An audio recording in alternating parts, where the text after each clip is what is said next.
My name is Jane Dutton. I'm on the faculty of the Ross School of Business in the Management and Organizations area, and I'm also co-founder of the Center for Positive Organizations. And it's my opportunity to tell you about the flourishing triangle and why it's so helpful in helping us to think about how to thrive in the current conditions. Flourishing triangle is a framework that gets us oriented towards thinking about systematically 3 different conditions that foster human and collective thriving.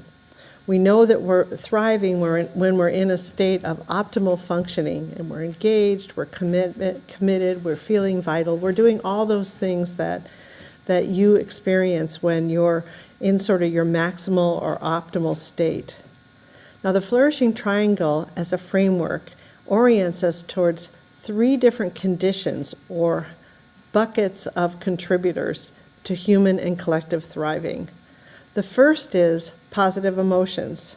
So positive emotions are subjective, pleasant feelings that we have at a particular point in time.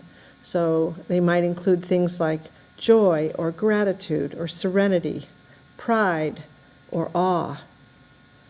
A second side of the triangle, a second set of conditions that are so important to human and collective thriving are what we call positive connections or high-quality connections. Those are moments of interaction, so they can be really small, in which we feel deeply alive. So we feel at the moment when we're interacting, either virtually or really interacting, we feel a sense of vitality, a sense of positive regard, so the way that we're experiencing each other, and mutuality. And mutuality just says that in the moment we feel like either one of us could participate in the connection. So the second part of the flourishing triangle gets us oriented towards looking at human interrelating. The third and sort of final part of the flourishing triangle focuses us on the power of positive meaning to enhance thriving. Now, it turns out we're very active interpreters of everything in our world. We interpret ourselves, we interpret other people, we interpret groups, and we interpret communities. And positive meaning gets us to focus on the power that we have if we interpret any one of those things with a sense of value, of worth, or significance. So again, let's review the 3 sides of the flourishing triangle. Let's think about what we can do to cultivate human thriving and collective thriving by fostering positive emotions, positive connections, or positive meaning.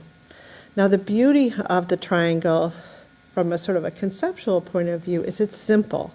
It gets us to, there's so many things we could think about to cultivate thriving, but this gets us to bet on these 3 different buckets.